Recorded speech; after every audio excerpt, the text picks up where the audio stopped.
En Mediodía COPE, El Espejo. Estar informado.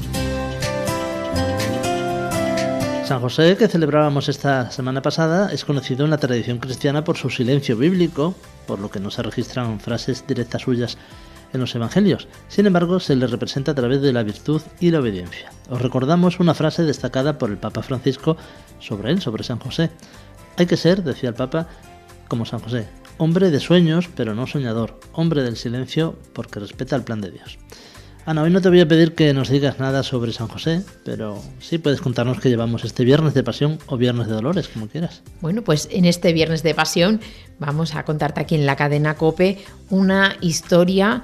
Bueno, vamos a empezar. La Jornada por la Vida se celebró el pasado miércoles, que era el pasado miércoles 25. Sí, el pasado miércoles 25 de marzo, coincidiendo con la solemnidad de la Anunciación, y por ese motivo nosotros vamos a traer la historia y vamos a escuchar en estos micrófonos de la cadena COPE a la historia de Elisa. Es una chica de 30 años que ha abortado varias veces y nos va a contar, se va a abrir aquí con nosotros, nos va a contar qué le llevó y en qué momento se encuentra, ¿no? Después de todo esto que ha vivido. También tendremos nuestras secciones habituales. Eduardo Márquez nos traerá Evangelización 2.0 y en la escapada Guillermo Díaz Manzano nos va a llevar hasta Chandavila, que hoy, Viernes de Dolores, celebra uno de sus días más grandes. Rafa Angulo será el encargado de poner la última palabra.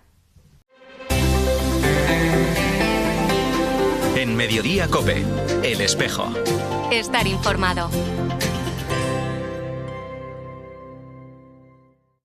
El día 25 de marzo es el día de la Encarnación y se celebra siempre la Jornada Pro Vida, la Jornada Mundial de la Vida.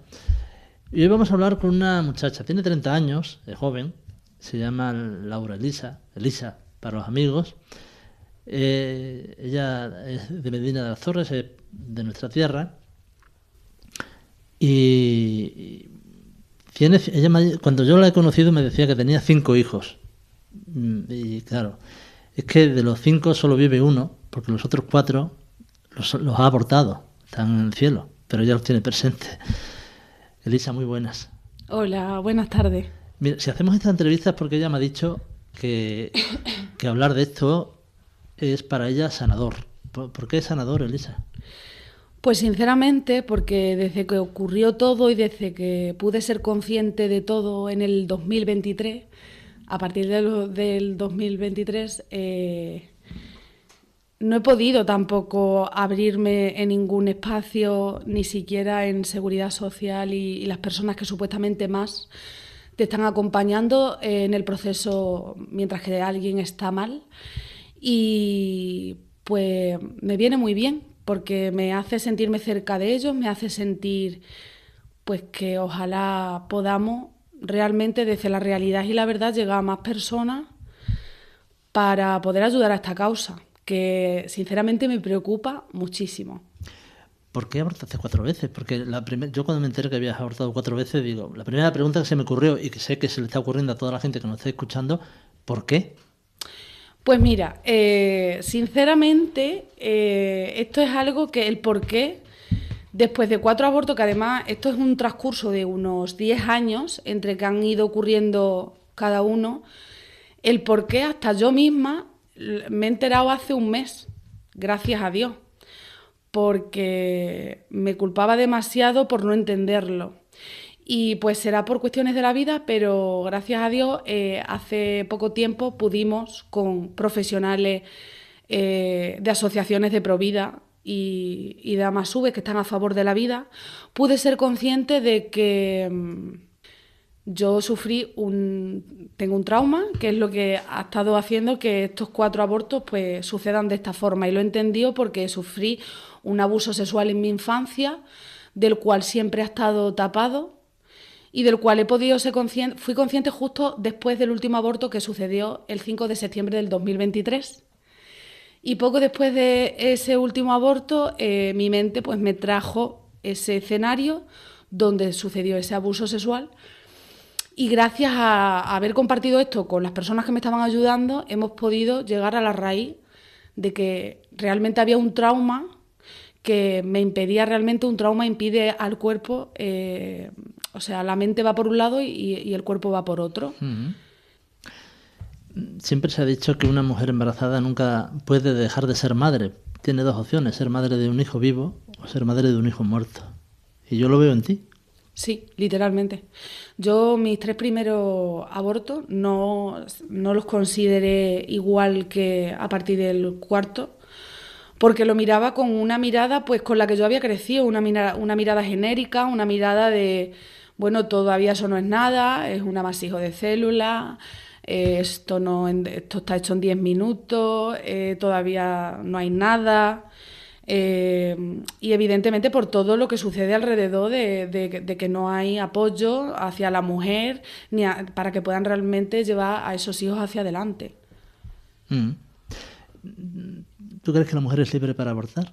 ¿O va presionada, muy presionada a estas situaciones? Sinceramente, después de 4 abortos, jamás, en mi caso por lo menos, jamás ha sido libre. Ojalá hubiera podido tener la opción de poder tomar otra decisión en esos momentos. Siempre ha sido coaccionada o por la parte económica, o por la parte médica, o por la parte de parejas y relaciones, o por la parte de amigas y familiares, que la conversación común cuando es un caso difícil, porque no es un embarazo típico como el que se busca y todo es tranquilo, pues el primer gesto de las personas, que desde su inocencia, que no es su culpa y por cómo nos hemos criado, pues cuando ven que hay alguna situación difícil, lo primero que hacen es pues decirte, te empujan a que eso suceda. Y los médicos ni te cuestionan, ni te dicen nada, ni te ayudan, ni te ofrecen, ni nadie, igual que todo lo de, esto sí me encantaría decirlo, todas las asociaciones que ayudan, o sea, no lo sabe nadie. Nadie sabe que realmente sí se puede ayudar, porque tienen como tachados y ponen de mal realmente a las únicas entidades que no son públicas precisamente, que realmente ayudan a las mujeres y le confirman una seguridad tanto como a ellas, tanto como al bebé que lleva en su vientre. Sí, quieres decir que cuando uno acude a un trabajador social, a un médico, le ofrece como única salida el aborto y además gratuito. Es que no hablan ni contigo, intentan hablar lo mínimo posible, simplemente ellos te dan papeles, informes que son reglamentarios, que tú los tengas, y ellos van llevando el proceso, se lo van pasando de unos a otros hasta que tú llegas a la clínica. Entonces, al final, incluso en la ecografía, la misma ginecóloga que te hace la ecografía no te comenta, no te pregunta, no te deja participar, ni siquiera, por ejemplo, habla contigo para tener un poco de conversación antes de, ¿no? Simplemente siguen protocolo, tú vas, te hace la ecografía, ellos apuntan en un papel sin decirte nada de cuánto tiempo tú estás embarazada, y esos datos no son para ti, son para la clínica final. ¿Han tenido consecuencias los abortos a nivel físico o psíquico? Pues sí, mira, los 3 primeros, lo que más sentí fue la parte física de la zona ovárica cuando sales de la clínica, y sobre todo el que miras atrás siempre porque sientes que allí te quedas algo. Entonces hay algo que en tu mente empieza a no encajar, porque a ti te dicen que no pasa nada, pero tú sales de allí sintiendo en el corazón que sí lo pasa. Lo que pasa es que la mente, pues te empiezas a tratar de curar, y la mente acaba haciéndote pensar pues lo mismo en lo genérico. Si tú no tienes conciencia, pues en lo genérico, porque además es algo muy difícil de reconocer si tú realmente vas a la profundidad de todo. Es un proceso de autodefensa psicológico, es decir, no he hecho nada malo, o lo he hecho porque lo tenía que hacer o porque no tenía otra salida. No tenía otra salida. Yo, por lo menos, cuando lo he hecho, mi pensamiento ha sido no he podido hacer otra cosa, era imposible para mí. Y en el cuarto sí que tengo más conciencia, me dices. Sí, porque el cuarto, obligado, por así decirlo, se me obliga mediante amenazas bastante fuertes, que todavía estamos en el proceso de eso, pero son amenazas muy fuertes. Entonces, evidentemente, el embarazo en principio sí iba a darse, con lo cual no fue un aborto de un mes, fue un aborto un poco más avanzado. Y claro, eso ya literalmente fue criminal, porque yo sí quería sacar, yo sabía de lo que venía, quería sacar la criatura adelante y me vi obligada a enviarla al cielo, por decirlo de alguna forma. Y eso no tiene palabra. Ese último aborto no tiene palabra. ¿Tú has matado a 4 niños? ¿Así lo sientes? Me lo has dicho antes. Sí. He colaborado inconscientemente y he entregado mi cuerpo para que se lleven a esas criaturas, bueno, de Dios, pero mías, y he abierto y he accedido para que eso pase. Inconsciente totalmente, pero evidentemente así es. Perdona, estas preguntas son un poco fuertes, pero me has dicho que es sanadora esta entrevista. ¿Qué sientes cuando ves a un bebé, cuando se cumple algún aniversario de tus abortos? ¿Qué pasa por tu mente? Me acerco mucho a ellos, los mantengo más presentes. Bueno, cuando veo un bebé, yo lo vivo como que me encantan y me encantaría tenerlos, porque a lo mejor es la necesidad de tener a los míos, me encantan. Pero sí es cierto que cuando pasan unos 5 o 10 minutitos hay algo por dentro que empieza a empujarme en dirección opuesta, me hace alejarme, me duele. Me acaba doliendo estar cerca bastante tiempo de bebés. Sí. Estamos hablando con Elisa, tiene 30 años, ha abortado 4 veces. Y hablamos con ella porque el día 25 es la Jornada Mundial por la Vida y es un tema que está ahí, del que no se habla, porque de esto no se habla, Elisa. Esto es como el Guadiana, por debajo de la tierra. Exactamente. Es que es un tema totalmente silencioso que solo lo vivimos las mujeres que lo sufrimos en casa, y encima es que podría decir que es de lo más grande y de lo más doloroso que puede existir en la vida, es la pérdida de tus hijos. Y al final es algo que si lo hablas te sientes como mal, porque es decir, ay, mira, se pone a hablar, ¿no? Sí. Y se pone a hablar de esto y tal. No hay tampoco rituales donde las mujeres nos podamos sentir realmente unidas, pues para mantenerlos presentes. Es sobre todo el hacer como rituales donde estén con nosotros, estén presentes, les demos espacio, les demos reconocimiento, no se quede escondido. Y mucha gente, seguro que hay muchas mujeres que nos están escuchando que se están viendo identificadas contigo. Es un tema del que no se puede hablar, del que parece que es políticamente incorrecto hablar, de que es un derecho, de que es moderno, de que es una liberación. Y no es así, según me estás contando. Sí, mira, yo de verdad, con 30 años que tengo, para mí pensar, no quiero entrar ni en palabras de, por ejemplo, feminista, tal, no quiero entrar en nada de eso, pero cualquier persona joven hoy en día que ellos siguen, primero no se preocupan porque todavía quizás no han tenido un caso cercano, y ellos todavía van en la mente de lo que socialmente nos hemos criado, porque yo con 30 años me he criado con ese pensamiento también.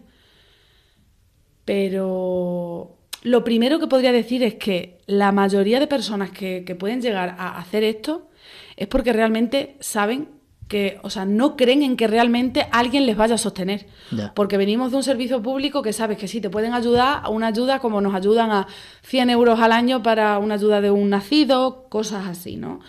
Pero ya está, o sea, no te sostienen. Y yo creo que si realmente la juventud y las mujeres que están viviendo esto conocieran que de verdad hay por detrás tantísimas personas que están de corazón luchando porque a esos niños y a esas madres, ya sea por peligro, porque no tienen personas alrededor, porque no tienen alimentos, porque no tienen lo que sea, existe. Gente que te ayuda. Claro, y la mayoría, o sea, es que nadie sabe que eso es cierto. Y desde ese punto también, pues ahí entra a valorar todo el proceso ya de lo que es el aborto, que tiene un montón de controversias de cómo cada uno lo piensa. Pero sí es cierto que es un tema muy como de ideológico ahora mismo, ¿no? Sí. De ideologías diferentes. Que no se busca la verdad, sino que es ideología, sí. Sí. Elisa, ¿te has perdonado? Sí, pero como he dicho antes, del dicho al hecho hay un trecho. Me he perdonado, pero sigo en el camino del perdón.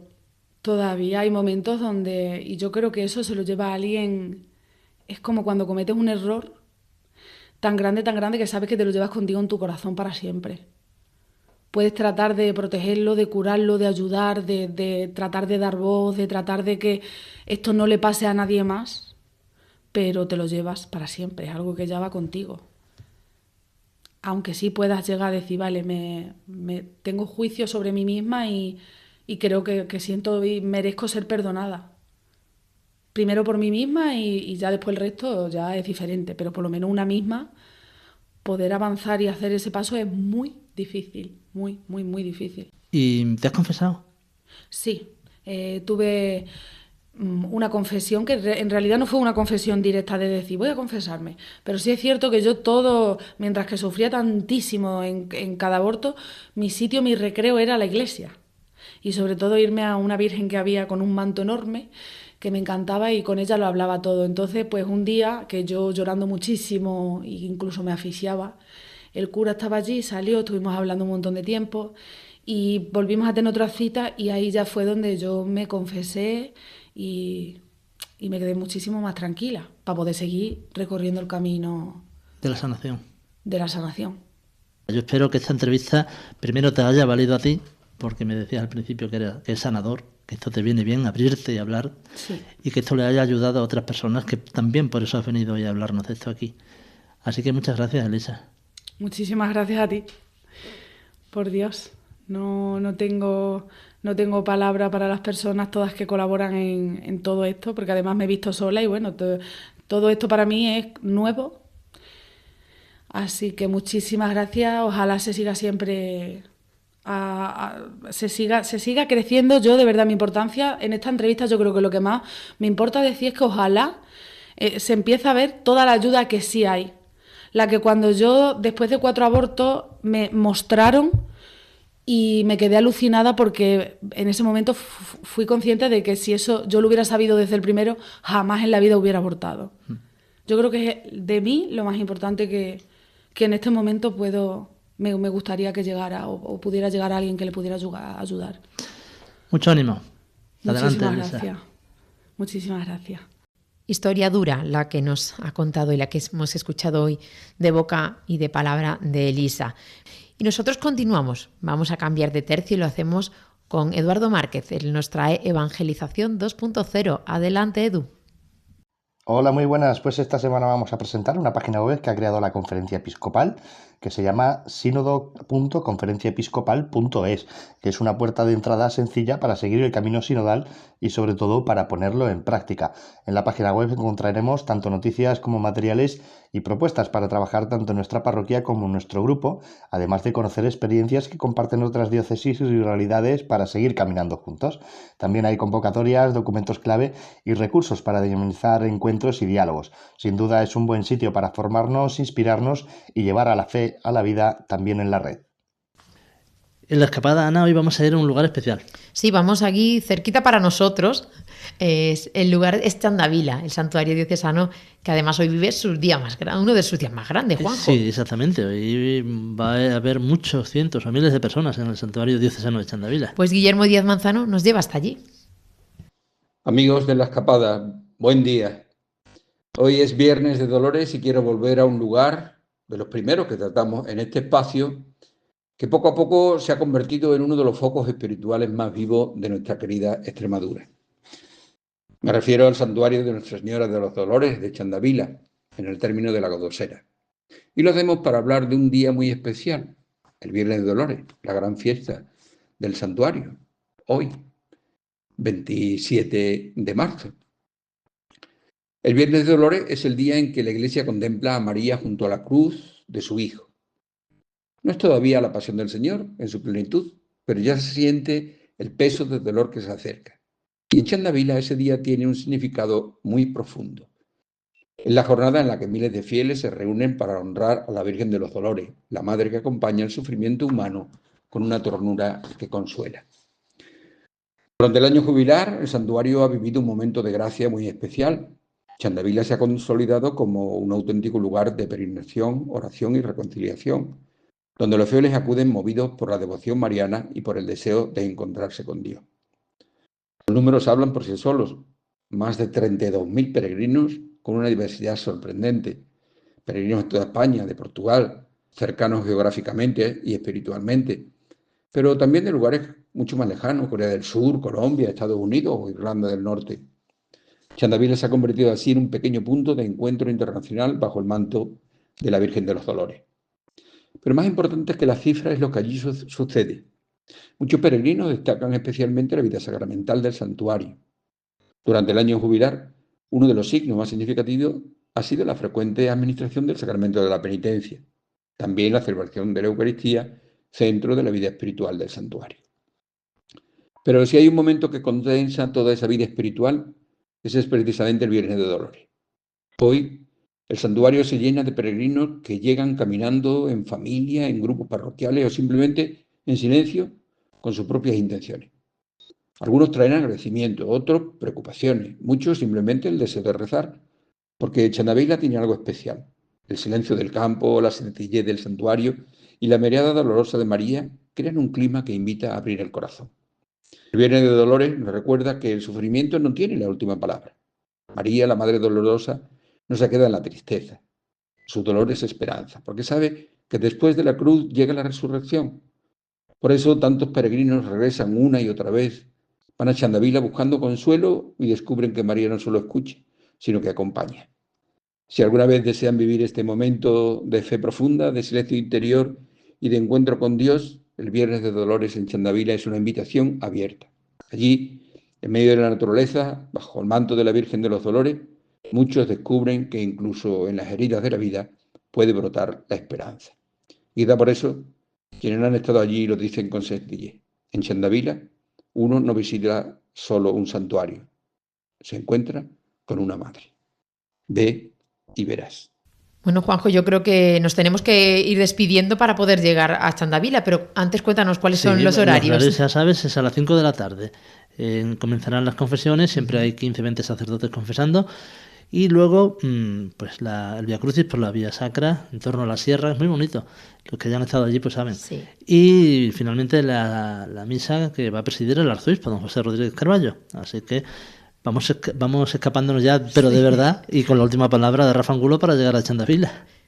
Bodo Glimt es un equipo de fútbol de la ciudad de Bodo, situada en el norte de Noruega, por encima del Círculo Polar Ártico.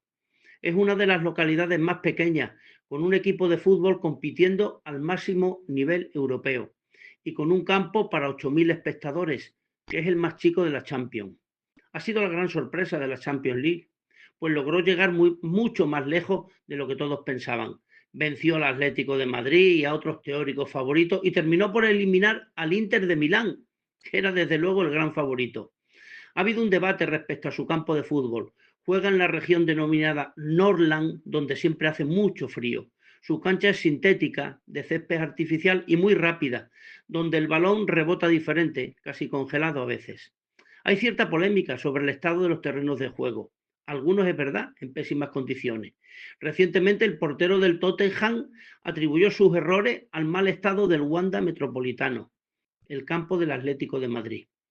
Entrenadores y futbolistas aluden a veces al estado de los terrenos de juego, generalmente cuando pierden. Antes todo el fútbol se jugaba al aire libre y eso suponía estar sometido a las condiciones climatológicas, aire, viento, frío, propias de cada estación. Y lo curioso es que nadie se quejaba.